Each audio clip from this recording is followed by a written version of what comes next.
Welcome to Dietetics After Dark, your source for food-related crime, scandal, and fraud.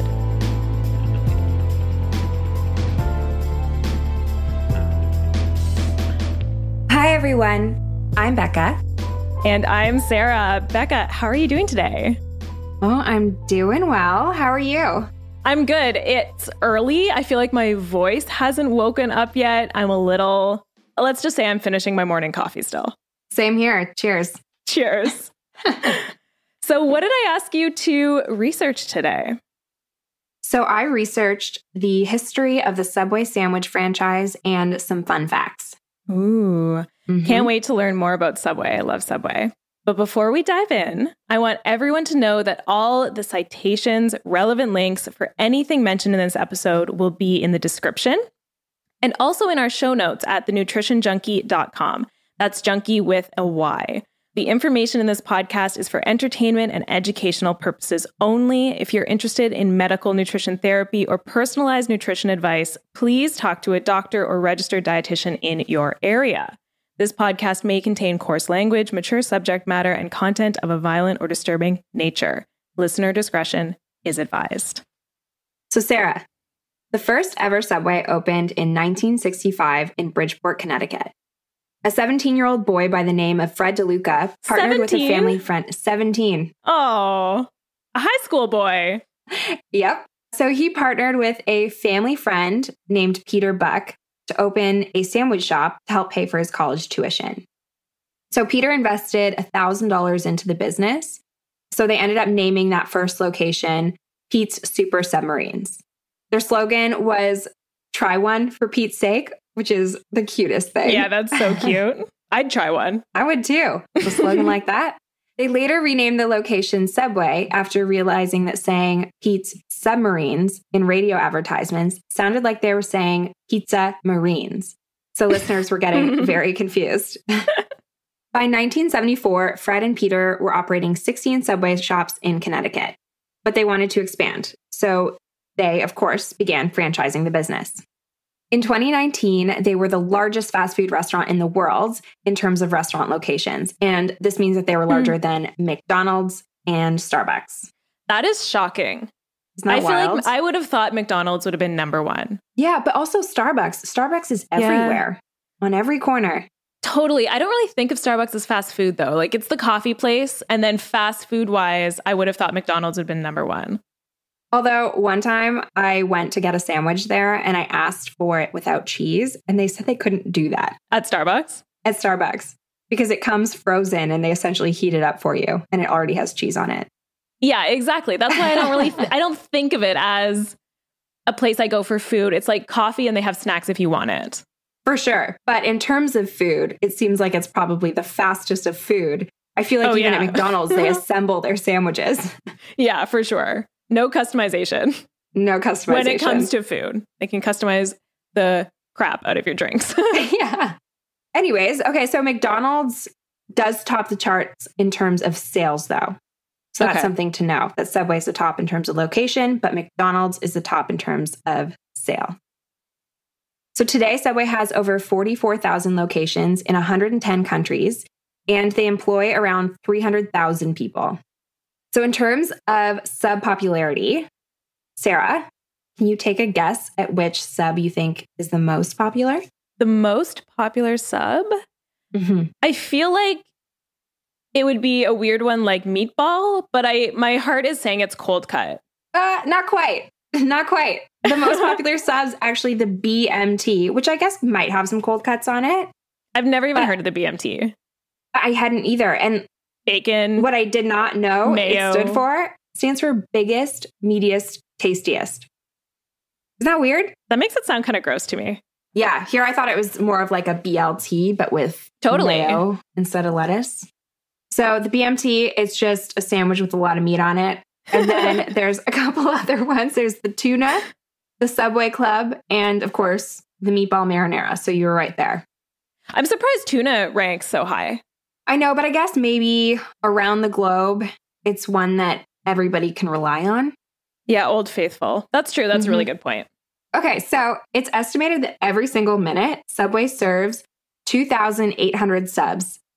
And so this means that in the course that I've been talking now for what's been like 2 minutes, they've sold over 6,000 subs. Wow. Which is wild. Okay. And so over the course of the year, the number of sandwiches that they've sold could wrap around the earth 6 times. Now, I got this stat off of the Subway website, so I don't know how they calculated it, but I want to believe it. With footlongs, I bet. Definitely. That'd be a way easier way to go about it. They're 11-inch footlongs. The 11-inch footlongs. So unfortunately, in 2013, the founder, Fred DeLuca, was diagnosed with leukemia. And on September 14th, 2015, he passed away. According to Forbes magazine, at the time of his death, he was worth over $2.5 billion. And despite his fortune, DeLuca was known as being a super humble man. So he drove things like he drove a Honda. He wore the same $25 sweaters throughout the years. Just sounded like he was a really decent guy. So I know that this sounds like a very inspiring business story, but this type of success never comes without some drama. And in the case of Subway, there's a lot of drama. Yes, there is. So DeLuca's younger sister, Suzanne Greco, she took over the company operations in 2013. So she had worked for the company over the years. I think she'd worked there for about 25 years before retiring in 2018, following many instances of scandal. And these included things like location closures, disputes with franchisees, and lawsuits.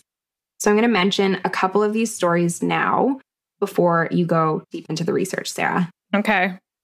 I'm excited. Me too. All right. So as you know, Subway has done a lot of marketing around their sandwiches, which is why we're talking about them today. And with a slogan like "Eat Fresh," their message is very clear. This food must be fresh.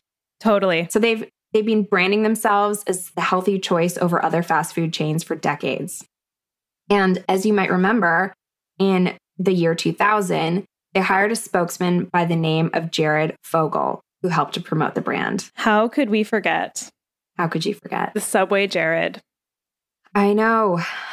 He was like a cultural icon, I feel like. He actually for was. a long period of time. Yep.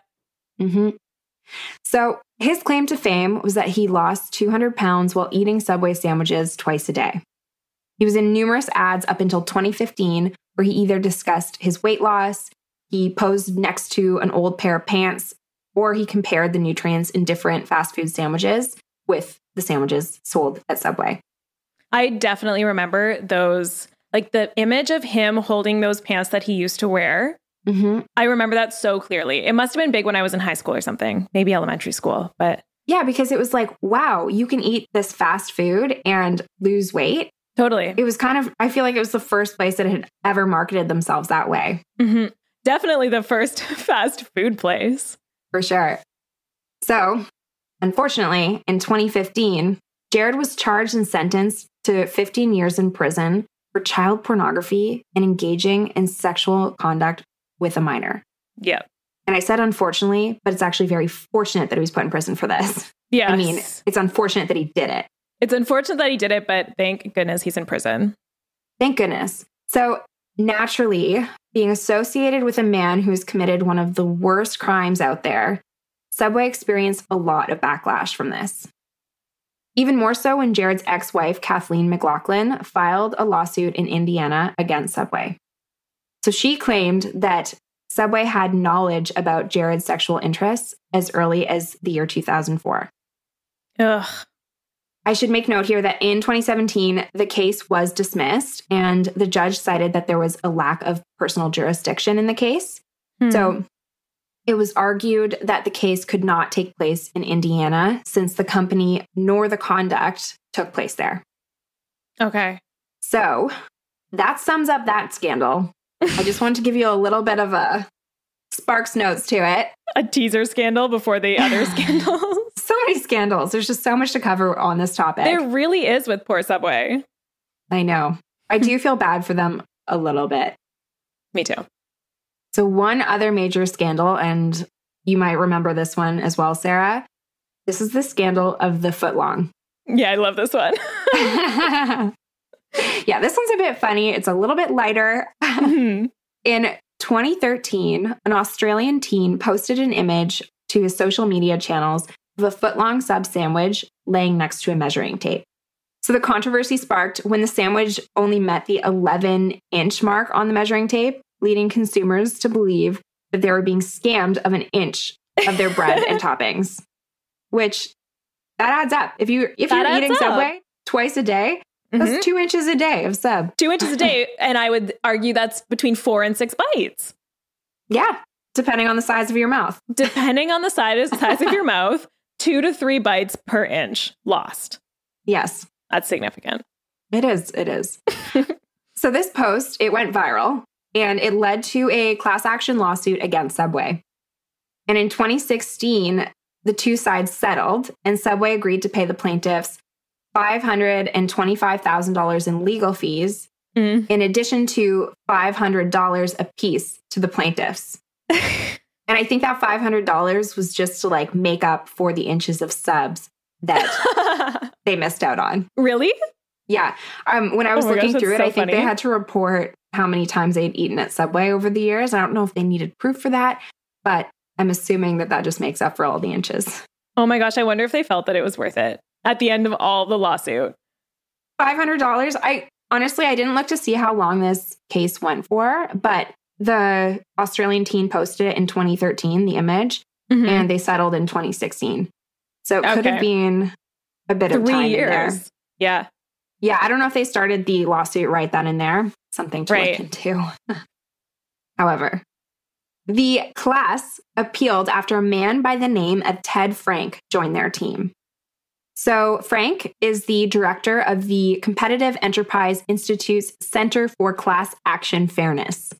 Okay, such rolls off the tongue. Yep. So easily. Yeah. He claimed that each Subway roll is created with the same ingredients and the same weight of ingredients, and that variations in the baking process are normal and cannot be prevented. Okay. So Subway actually won the appeal, but they were required to add a disclaimer in each restaurant and on their website that states, due to natural variations in the bread making process, the size and shape of bread may vary. Which I think is a pretty good deal for them if they just have to put the disclaimer on there. Yeah, just have to put the disclaimer. Yeah, that's a pretty good deal. And I think anyone who's ever made bread at home knows, or bread or cookies or muffins or anything, even if you let's say you're making muffins, you use a quarter scoop, you level it off, perfect amount in each one, they all look different. Yeah, it's never going to be the same. It's never going to be the same. Mm-hmm. So this gentleman, Frank, he expressed that the plaintiff's attorneys were likely abusing the class action system for their own personal profit, since this original lawsuit really did not have any merit to it.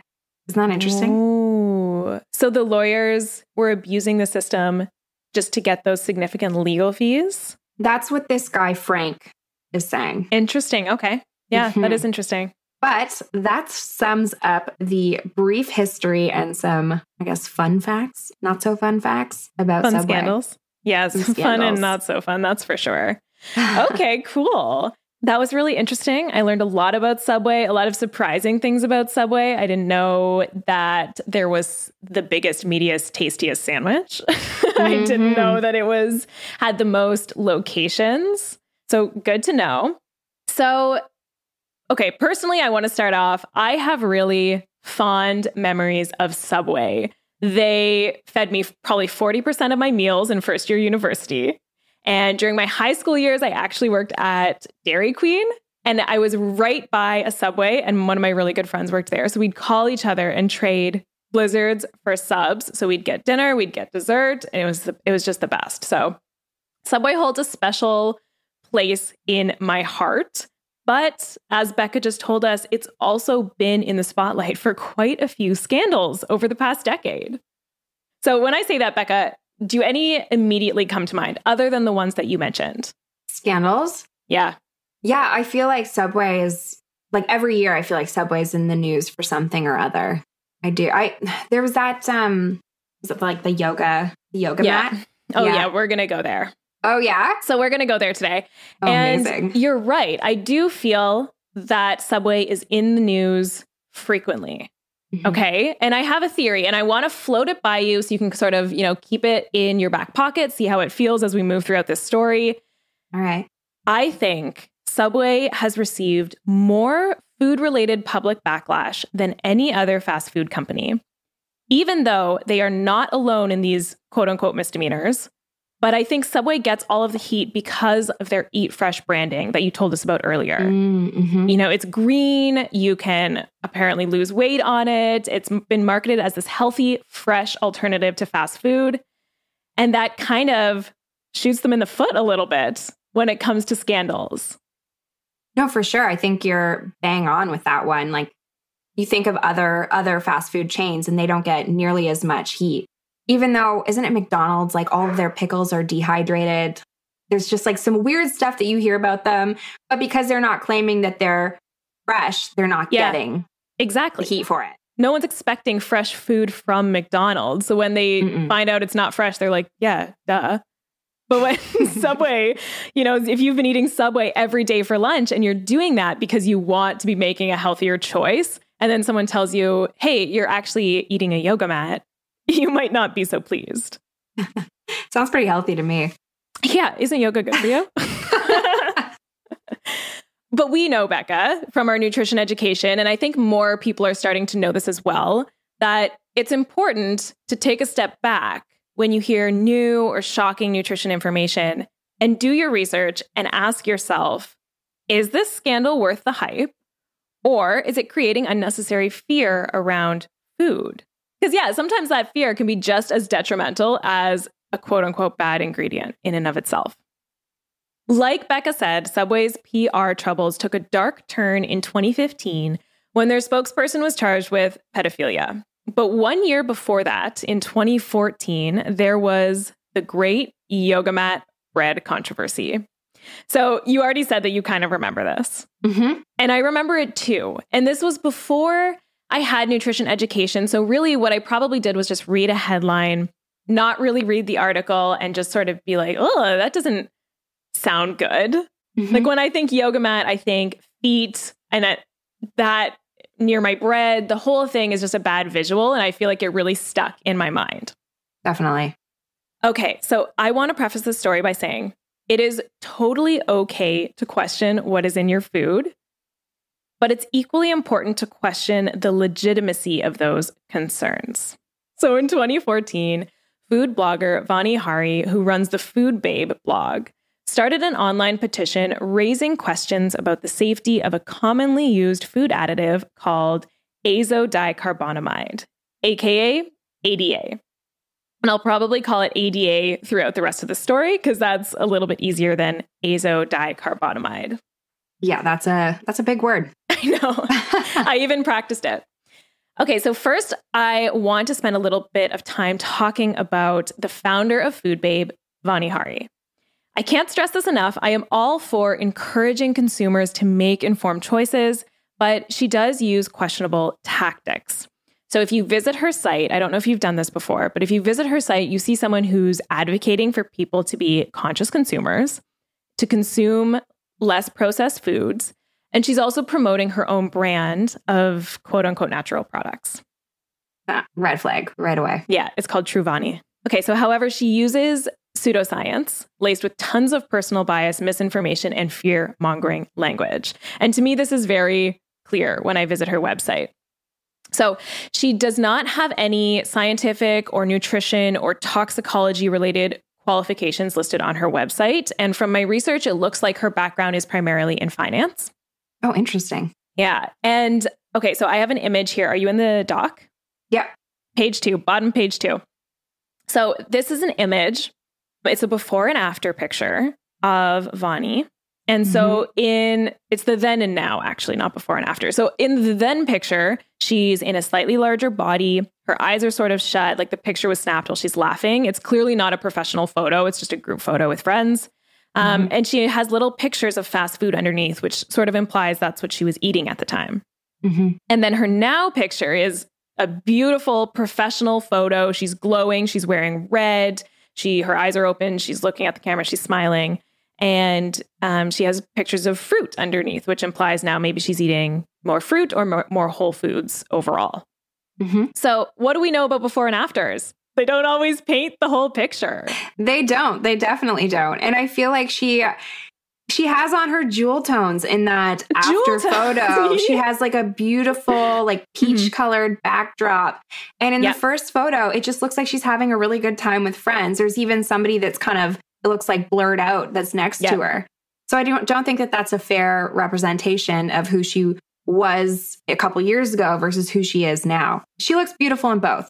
Totally. Yes. And she, like, there's no doubt she's glowing in the now picture, but it's a professional headshot and she's wearing beautiful colors and her hair is done. It's a totally different type of photo. And we know that before and after pictures usually can be boiled down to lighting and, you know, candid versus posed.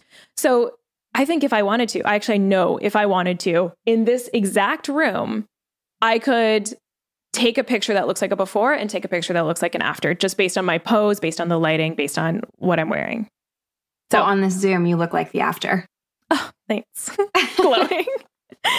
But anyways, this scandal isn't about before or after photos. That, you know, maybe that could be a separate episode. But I just want to dive into Vani's website here, foodbabe.com. Ooh, okay. I'm going to read directly from it. We live in a world where our food is making us sick, tired, and overweight. Big food brands design their packaged products to be addictive, so we consume unhealthy ingredients over and over again, and it gets worse. Risky chemicals contaminating our food aren't labeled, product labels are lying, and our food is pumped up with cheap additives that are banned in other countries. Okay, that's part one. Then, right below it, I decided to take matters into my own hands, so I created a company called True Vani to create products, blah, blah, blah, blah, blah. Anyways, so that's a taste from the website. Yeah. Okay. I'll let you make your own judgments here. I'm digesting it. You're digesting. She also has a book. The title quite literally says it all. The Food Babe Way. Break free from the hidden toxins in your food and lose weight, look years younger, and get healthy in just 21 days. That sounds amazing. Sounds amazing. Sounds almost too good to be true. 21 days to look years younger. Okay, let's keep moving right along. This is a quote from that book. There is just no acceptable level of chemical to ingest ever. Period. So literally everything is made up of chemicals, whether they occur naturally or in a lab. If we're eating, if we're breathing, you are consuming chemicals. H2O. H2O. I just took a swig of chemicals. Yes. Constantly swigging chemicals and breathing chemicals. Like the word chemicals shouldn't be something we're scared of. Mm-mm. Okay. For example, ascorbic acid. That's good old vitamin C, right? Mm-hmm. Pyridoxine. Sounds like something that would melt your skin off. Vitamin B6. Acetic acid, commonly found in vinegar, great in salad dressings. Eat it very often. And finally, carboxymethylcellulose. That's an additive. I think people are even scared of the word additive sometimes, but we use it to stabilize ice cream. And it's just a carbohydrate found in the cell walls of plants. So we are exposed to literally thousands of chemicals every single day. Yes, some of them have big names that are scary and, you know, hard to pronounce, but that doesn't mean that they're bad for us. Mm-mm. Okay, so back to Food Babe. She also commonly uses a logical fallacy that's been referred to as the Food Babe fallacy. And this is when she takes an ingredient that has non-food applications and she declares that it's bad because it's also in food. Okay, so even though these two things are actually completely unrelated, something can be used in food and it can also be used in non-food applications. And that doesn't mean that they pose a risk to human health. Okay, so for an example here would be vitamin C. We all know it. We love it. It's in lots of different things. It's naturally in most of our fruits and vegetables. And it's also used as a developing agent in photo production. That's interesting. Oh, that's really cool. I didn't know that. So yeah, if I told you, Becca, every time you eat a fruit, you're consuming a chemical that's used in photo production. Yeah, I feel like a lot of things on this earth have a dual purpose. Absolutely. I don't think that it's a good idea to just have one purpose for every single thing. Totally. I don't know. That's bizarre. Let's embrace all the purposes. Oh, for instance, let's take a tree. We use that for paper. Yeah. But that's also cellulose. That's totally in Parmesan cheese. It's in like a bunch of other stuff. People might be weirded out by that, but a tree is a plant. Absolutely. Coming from the ground. Yeah, totally. That's such a good example. And it's all about the framing, right? Mm-hmm. So if you're like, well, every time you eat Parmesan cheese, you're eating parts of a tree. Like, yummy. Yeah, that doesn't sound super appetizing. But if you frame it, yeah, there's some plant additives in Parmesan cheese what's the purpose of it?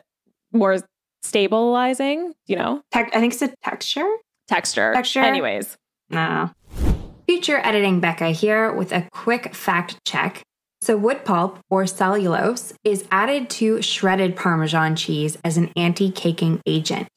Without it, your cheese may clump together. So it's not usually found in wheels of Parmesan, but the next time you do buy the shredded stuff, check the label. I'll bet it's in there. Yeah, there's a plant-based ingredient that improves the quality of your Parmesan cheese. I'd be like, ooh, love that. Yeah, but it would be bizarre if we just stopped using that in all of our products because it was used for something non-food related. That's absolutely. Bizarre. Absolutely. Okay, so that's a perfect segue. Let's get back to Subway. So top of page 5, if you want to follow along. I do. There's an infographic, and this is made by the Food Babe. It's on the Food Babe website. Everyone can go check it out if you want. She made this? She made it. Someone on her team made it. I'm not exactly sure, but this is the original infographic. It looks like something Subway made. Sorry, continue. It's very Subway branded. Okay, so it says, Subway, stop using dangerous azodicarbonamide in your bread. Azodicarbonamide is the same chemical used to make yoga mats and shoe rubber. It's banned all over the globe because it's linked to respiratory issues, allergies, and asthma. This is not eating fresh. And there's some more there, and then she compares North America versus UK, the European Union, and Australia. In North America, Subway uses azodicarbonamide in their breads. And in the UK, European Union, and Australia, Subway does not. Okay. And then the final message is that we deserve the same safe ingredients that Subway uses all around the world. So has the UK, EU, and Australia, they've never included this in their bread? That's a good question. I just know it's currently banned. Okay. From being added to bread in those countries. Future editing Sarah here, paraphrasing directly from Wikipedia. Azodicarbonamide has been banned in the European Union since 2005. Okay, so I have a couple issues with the language she uses in this infographic. So first of all is the clear comparison between eating Subway bread and eating a yoga mat. It's shown in the visuals. There's actually a wrap that's wrapped up in a yoga mat in the top left. Yeah. I thought that was like the thin bread, like the, what was it called? Flatbreads. Yeah. I know, because they used a bread color, so it actually looks kind of good. So false equivalence occurs when two subjects are compared based on flawed reasoning. So for example, comparing apples and oranges, they both contain vitamin C, but because they, just the fact that they contain vitamin C doesn't make them the same. Mm-hmm. So if there's a shared ingredient between yoga mats and bread, that doesn't mean eating bread is the same as eating a yoga mat. And eating an apple that has vitamin C does not mean you're eating an orange, right? They're two different things. Makes sense. And I know this sounds kind of semantical. No one actually thinks Subway bread is a yoga mat. No one's rolling out their Subway breads when they set up to do an Ashtanga class. But when it creates public fear and spreads misinformation, there's another issue at hand. Okay. Anyone can read this. Anyone can read this. Maybe, young impressionable teens that are already struggling with body image or food issues, they can read this too. And this fear around certain foods might, trickle in. You never know what the impacts could be with misinformation. Mm-hmm. Okay, so back to my theory at the start. In 2014, azodicarbonamide, ADA, was in over 500 products in North America. So everything from Wonder Bread, Little Debbie, Starbucks, McDonald's, Chick-fil-A. Oh. So attacking just Subway seems a little unfair. And I feel like they're the target because of course, that branding, that Eat Fresh branding, right? Yeah. Like, how can you call yourself fresh if you have this ingredient that's also in a yoga mat? I'm surprised that Starbucks didn't get any flack for this, though. No, but they did remove it. They did? After like all immediately? This. Along with the public pressure, I think that Subway was receiving, I think they were like, let's do this at the same time. Okay, so despite my issues with the language she uses, the Food Babe does make some legitimate points, and her petition was ultimately successful. Okay, so that's important to know. First of all, the Food Babe is right. ADA is banned in UK, European Union, and Australia. So why the heck are we adding it to our bread here in North America? Azodicarbonamide is a fine powder used in commercial baking, often to bleach flour, which basically just makes the bread whiter. Right. And to condition the dough. So dough produced with ADA is typically a little drier, a little more cohesive, it sticks together better, which means you end up with a fluffier loaf with better texture. Okay. And this ability to take on air and improve fluffiness is actually the reason it's used in yoga mats as well. Oh, so it's why when you step on your yoga mat, you kind of sink in a little bit. Yeah, it's actually a foaming agent for plastics. So it kind of gives it that fluffy, nice texture. There is evidence linking ADA to respiratory reactions like asthma, but the evidence isn't strong enough to classify ADA as an actual respiratory allergen. So it's not the strongest evidence, but it is enough to cause the World Health Organization to conclude the risk is uncertain and exposure levels should be limited as much as possible. And that recommendation is with regards to inhaling the raw form of ADA. So there's definitely some evidence. Yeah, there is definitely at least some reason to question it. To question, absolutely. And so there is a potential risk if you're exposed to the raw powdered form of ADA. But when we, the consumer, eat a Subway sandwich, we are not consuming raw ADA. Right. As the ADA bakes, it's decomposed into two other compounds, semicarbazamide and urethane. And urethane is also sometimes called ethyl carbamate. This is where things get murkier. Both semicarbazamide and urethane have been shown to be carcinogenic in animal studies. Carcinogenic means cancer-causing. Mm-hmm. These studies were conducted in mice, not humans, and using far greater amounts of semicarbazamide and urethane than humans would ever consume from a bread product. Okay. And we know the dose makes the poison, right? So for everything. For literally everything. So, a very small amount might not have any effect at all on human health, even if a very large amount would. Okay, so I went deep in Reddit. Oh, love Reddit. I know. And I found, so this is on a Reddit thread about this exact scandal.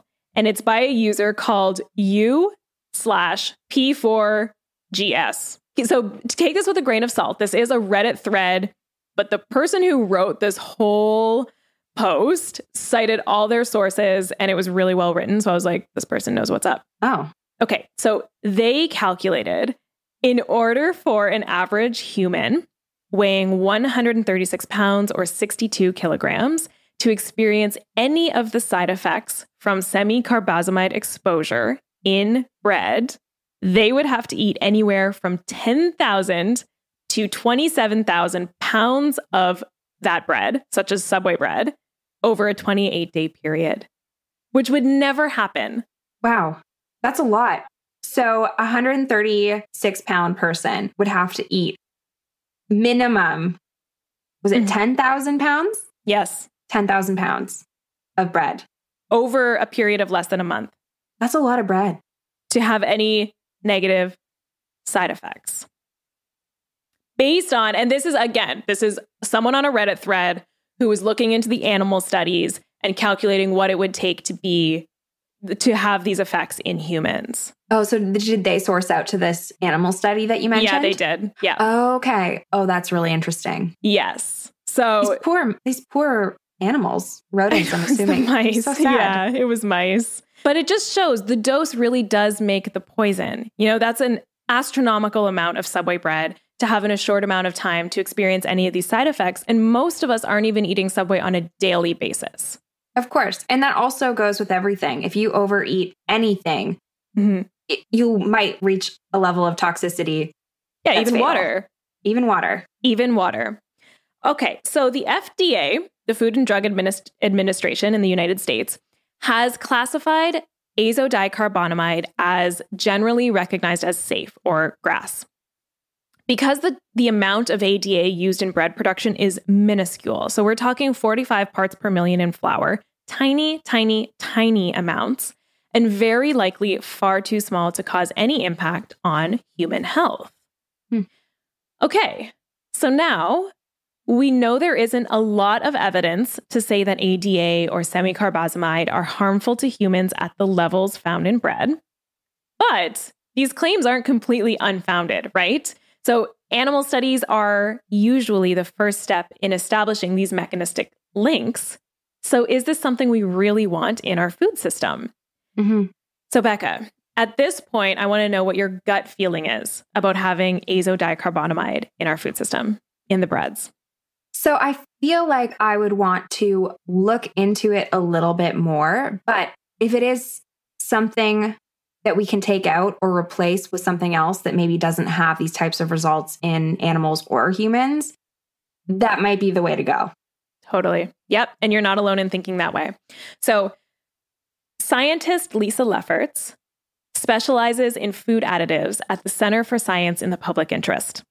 She wrote that considering many breads don't contain azodicarbonamide and that its use slightly increases the exposure to a carcinogen, this is hardly a chemical that we need in our food supply. And she urges the FDA to bar the use of ADA. So, you know, if it's not a necessary ingredient, why not, you know, isn't it better to be safe than sorry? Yeah. Totally, right? With everything. Yeah. Oh, okay. So after Food Babe started this petition, there was a huge public outcry to eliminate ADA from bread. And over 100,000 people signed the Food Babes petition. And I think that visual of the eating yoga mats really helped because it just kind of feels icky. It doesn't feel super fresh. And even though there was never any evidence that Subway exceeded the legal safe limits of ADA in its bread, they did opt to phase ADA out of their breads shortly after the petition. Yeah. Okay, so let's bring this story home. Becca, last episode, you taught me that fake news is 70% more likely to be shared than real news. This is true. And people love a shocking or weird story. Even I do remember reading about this 6+ years ago, about the yoga mat controversy. But I want to revisit the Food Babe blog here for a second, because even though she technically won in this case and got Subway to remove the chemical, the research doesn't necessarily support that, and misinformation can be harmful. So another thing that the Food Babe does, probably unintentionally, is a technique called point counterpoint. So she raises a point or a question. Okay, sounds reasonable. And then she gets the scientist or an authority to refute it, right? And they do so successfully. End of story, right? Yeah. She raised a question, should be. Someone refuted it, and that's it.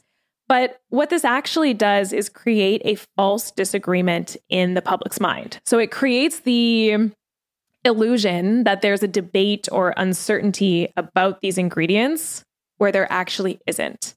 Right. So because she or whomever is bringing up this point, it makes you kind of start to question science or scientists, the research. Totally. Or like the governing bodies, the people regulating the food. You're like, well, should I be asking these questions? Are these ingredients okay?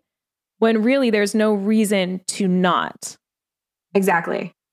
I feel like maybe you kind of need to flip it though, and also question the person bringing up the topic. Who are they? Are they credible? Just generally, who are they? What are their beliefs? Everything. You really need to think about it as a whole. Could they have personal bias? Could they have vested financial interest? Like their products. Promoting their own products. So the questions don't stop at the ingredients. We have to continue to ask who's raising these questions and why. That's so interesting though. I didn't even know that there was a name for that. Point, counterpoint. It happens all the time in the media. I know. Yeah, it really does. Okay, so I found this quote that I love from registered dietitian Monica Reinagle for Huffington Post. She writes, ingesting too much dihydrogen monoxide can put you in a coma. Inhaling the stuff can kill you. So why aren't we petitioning Subway to remove dihydrogen monoxide from their bread as well? Because this toxic chemical is also known as water. I love that. That's good, right? That's great. That's really good. So I do get it. Getting curious about what you're eating is good, but the questions can't stop at the ingredients. You have to continue to ask questions about where and who you're getting your information from. Like we said, is it a credible source? Do they have personal bias that they're letting influence their perspective? Do they have financial motivations? And I do have to say, after all my research, I am personally not worried about yoga mat chemicals in my bread. I'm not consuming fast food breads that often, and I will continue to enjoy delicious subs whenever I want.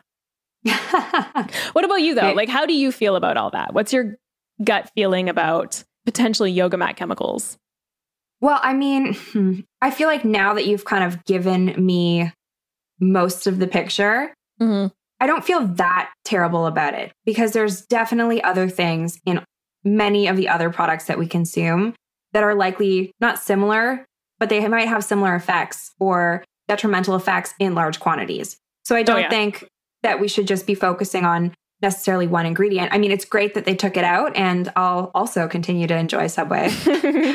But no, it's very interesting, and it's interesting how the public can change things like this. Totally. Yes. The power of the consumer is really interesting to see. And some people are critical that Subway took out the ingredient because there's no reason they should have other than public pressure, right? As a PR move, they were like, yeah, sure, we'll just get rid of it. But that kind of exacerbates the point counterpoint situation where it's like, well, this person raised a point. It was properly refuted, but the company listened. So maybe there's something more there. But also consumer satisfaction, right? Like if it's easy enough to remove and replace with something else, or they lose a bunch of customers. Totally. I guess they had to weigh out the options, and the option or the decision was to remove it. Yeah. And the thing is, when I was doing research, like it seems pretty easy to remove. There are other options to put in there, or you can just have like a slightly less fluffy bread, I'm curious to know, like, what did they replace it with? Do you know? I don't know if they actually replaced it. Everything I found just said they phased it out. Okay. So I wonder if you just like toss in a little bit more yeast or there were alternatives. I don't have the names written down, but I know there were alternative chemicals that could be used instead of azodicarbonamide. But yeah. Okay, so the whole reason I actually thought of this topic was because Subway bread recently made the news again for another scandalous reason. Their bread apparently isn't even bread. Did you hear about this? I did hear about this, but I did not read the article, so I'm excited for you to... Just a quick headline glance? Yep. Yeah, perfect. Classic. So this story is actually really quick because unfortunately it's just not that scandalous, in my opinion. Well, that's good. I feel like Subway needs a break. But if you're reading the headlines, you'd think it was scandalous, though. And that's the problem. Like, you're just seeing a headline and you're like, oh, Subway again. I feel like we have learned so much in our program that you can't base everything off of the headlines. Even like the content in a lot of these posts. Go to the original source. See what is actually being said. So I find sometimes I'll skim over headlines and just kind of roll my eyes versus believe it. I know, because the reality of the situation is that we do not have time to actually investigate we're inundated with headlines. So that's why we're here today. That's why we're here today. Break down those headlines. True. Subscribe. Rate, review, and subscribe. Yeah.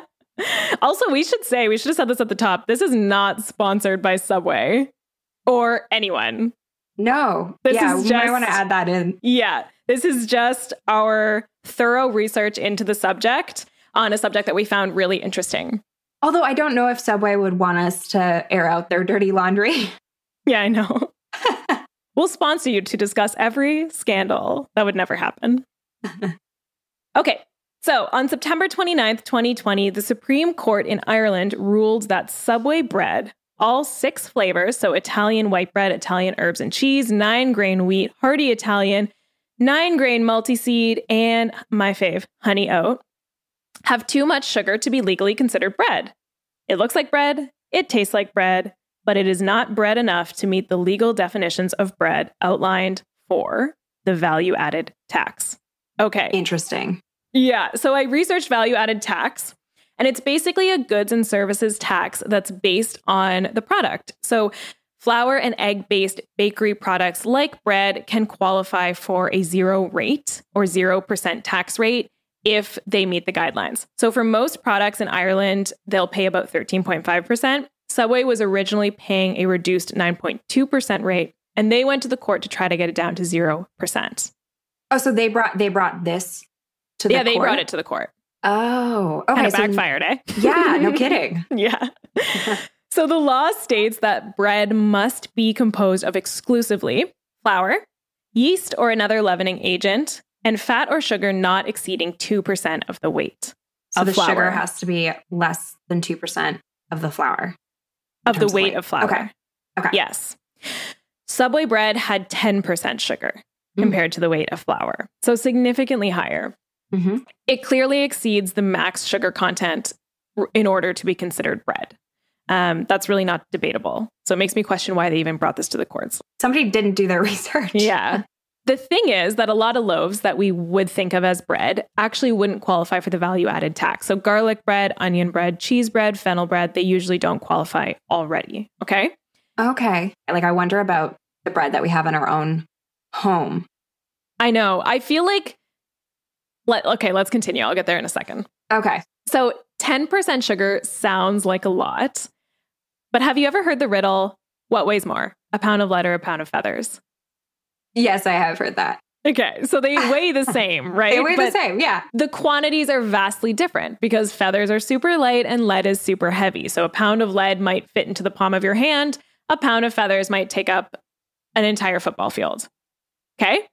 So 10% weight doesn't necessarily mean 10% volume because a smaller quantity of sugar will weigh just as much as a larger quantity of flour. Right.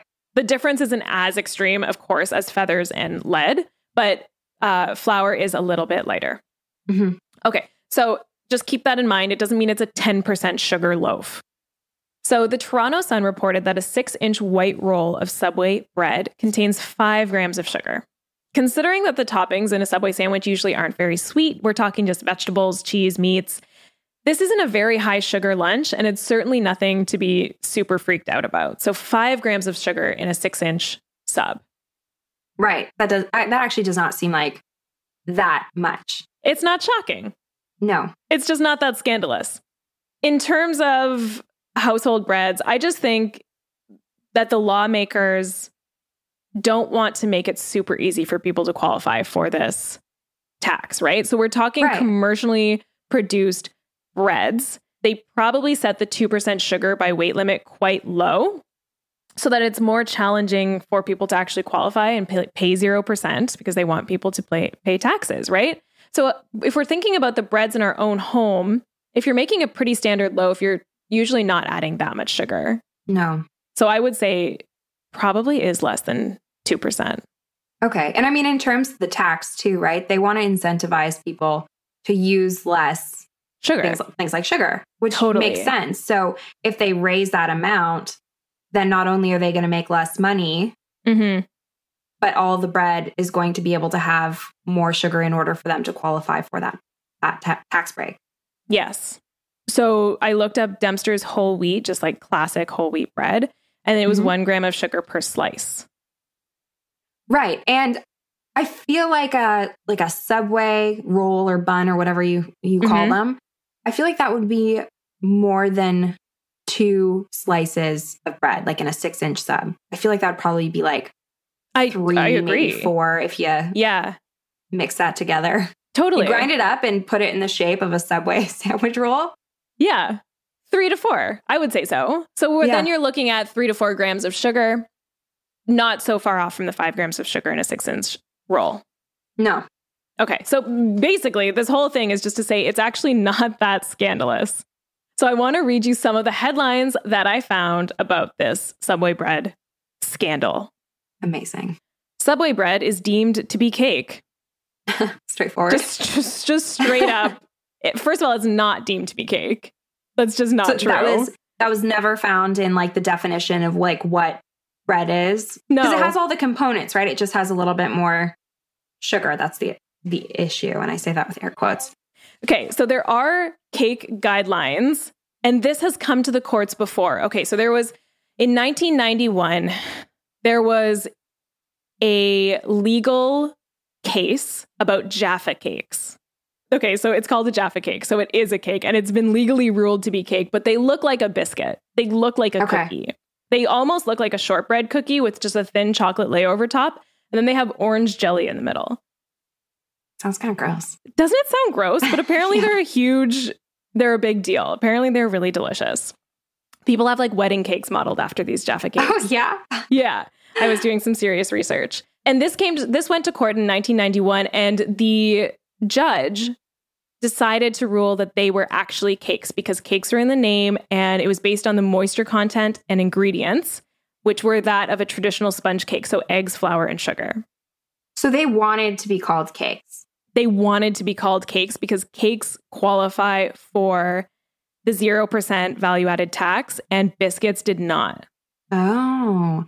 So somebody else brought them to court then? Like a consumer or an organization? Yeah, I think the tax authorities brought them to court to be recategorized as biscuits because they were sold in the biscuits aisle.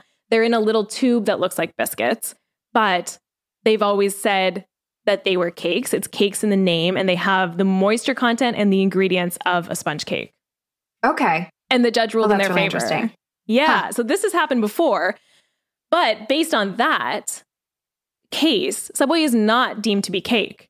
It doesn't have traditional sponge cake ingredients. I'm pretty sure it doesn't have eggs. I actually didn't fact check that, but it's not cake. So to put that in a headline is misleading, extremely misleading. No, for sure.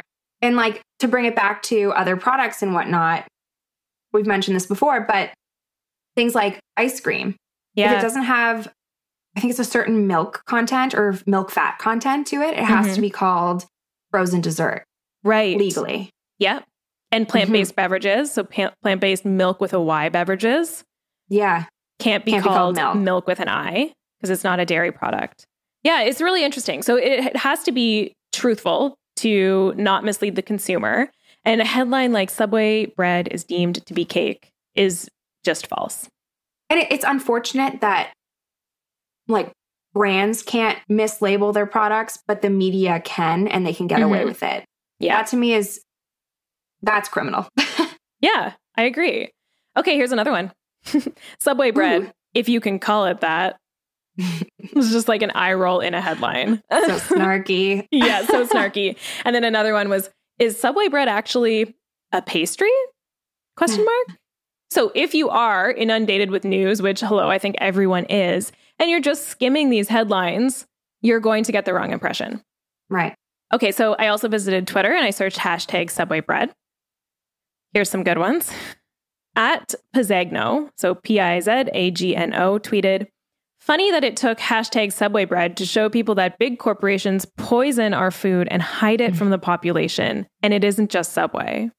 Poison. Poison is a real stretch for just having a slightly higher sugar content. Yeah. And I don't think they were hiding it from the population. It just never came up because the sugar content, if you're looking at a roll and you're seeing 5 grams of sugar content in this roll, that's not flag worthy. That's not a red flag. That's not an astronomical amount of sugar.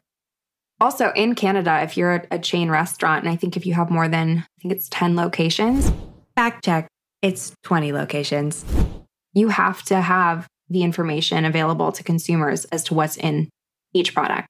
Yeah. I think it has the calories on like the menu board, but I think you have to have all of the nutrition information available for anybody that asks for it.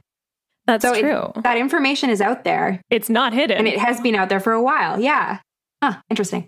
Yeah, definitely. And then someone else tweeted at DTASHE, at DTASHE, tweeted, Italian urban cheesecake, hashtag Subway bread. I just liked that one. That's cute. Okay, so to me, after reading all this tax information, seeing what people are saying online, it's clear to me that it's been blown way out of proportion. Mm-hmm. And I'm just not going to put Subway on my blacklist quite yet. Me neither. No, it's not necessary. Okay, and then to wrap it up, I have one more quick Subway bread story for you. Ooh. Go to the picture at the top of page 10. Okay. Shoots. That's intense. So Becca's looking at a picture of a Subway sub. Looks like, one half of a foot-long Subway sub. And there's a knife next to it. Okay. A knife that looks like it's kind of covered in bread. Yeah, that's exactly what it's covered in. Okay, so in July 2008, a man claims he was nearly cut when he found a knife baked into the bun of his cold cut 12-inch sandwich he bought at a Subway restaurant in New York. 27-year-old John Agnesini was shocked to find a 7-inch serrated blade baked into his bread. That's the kind you use for bread, so that makes sense. It makes sense. It checks out, right? He says that it was protruding into half of the sandwich and he was about to start chomping on it, and that could have slashed the side of his mouth. Okay, so that's a quote from him. Okay. Looking at this picture, I've got some serious questions. Yeah. And I don't actually know. This picture was from businessinsider.com along with an article about this, but I don't know if this is actually the picture because this is the only place I found the picture online, but it really does look like it. Yeah, it does, especially because the knife looks like it's like encrusted in bread. Totally. It looks like it was just pulled out of the bread. But my questions are, like, the knife is significantly bigger than the 6-inch sub. So if they cut it in half, how did they miss this? Yeah, so if they took a foot long and they cut it in half, yet he found a 7-inch knife in one half of it. Clearly, they're not cutting their sandwiches properly. Right. Or was it on an angle, maybe? I think it probably was. But it definitely looks like this knife. And we'll put it on our Instagram so you guys can see too and assess and see what you think. But it really does look like this knife was just pulled out of the loaf. So what I imagine happening, I know they use these knives to like measure out their Subway bread before they bake it, just to make sure everything's spaced evenly, I think, and to make sure that the loaves are approximately the same size. And so what I think happened is that someone left it on the tray and the bread just got put over top of it. Maybe. And then it got baked in because this looks like it was just probably right at the edge of the bread. Honestly, I feel like if they use measuring tapes instead of knives, it would solve a lot of problems for them. Yeah, that seems like a really good idea. But John ended up suing for $1 million and he reached a $20,000 settlement. That's a good amount for not eating a knife. Pretty good deal. I know. I think I'll take a knife in my Subway bread. As long as I don't get injured. Okay, so Becca, after everything you've learned about Subway today, what are you feeling? I feel weirdly a little bit empathetic for Subway. Me too. Because it does feel like it was started as more of a family and friend run company, and it kind of just got too big to handle, I think. Totally. There's just so much scandal around it, and I don't necessarily know if it deserves all of it. Yeah, and I feel like, they're not alone in these scandals or like quote unquote scandals here. Some of them are really not scandalous, but they seem to be the target because they're a more wholesome brand. They're all about eating fresh. They make their food right in front of you. And it feels like a really good, healthy choice. Right. And in a lot of cases, it is a healthy choice compared to alternatives. Of course, yeah. So I think they get scrutinized unfairly about their ingredients and, practices that are normal and safe in the food industry than other companies. Does that make sense? Yeah, no, and I absolutely agree with you. Yeah. Okay. I agree with you on that. Okay. Poor Subway. That's how I feel right now. Even though they don't need my empathy, they're a huge corporation. They're probably doing just fine. And there still are some mischievous things, it sounds like, that have gone on in that company. Oh, yeah. Well, yeah. Bringing it back to the Jared story. There also was a big debacle about the chicken being not chicken. I actually read that when I was doing the research, and I was like, I'm not going to read this because I always get oven roasted chicken. That, and I was like, my research is always already way too extensive. I can't add another scandal into this. So maybe another episode will cover the chicken situation.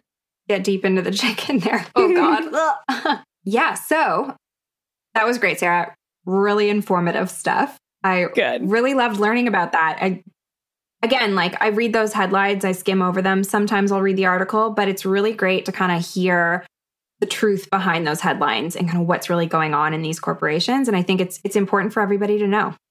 Totally. I completely agree. But Sarah, yes, I have a sneak peek question for you for next episode. Okay. I'm nervous. The question is, do you buy organic food? Oh, do I buy organic food?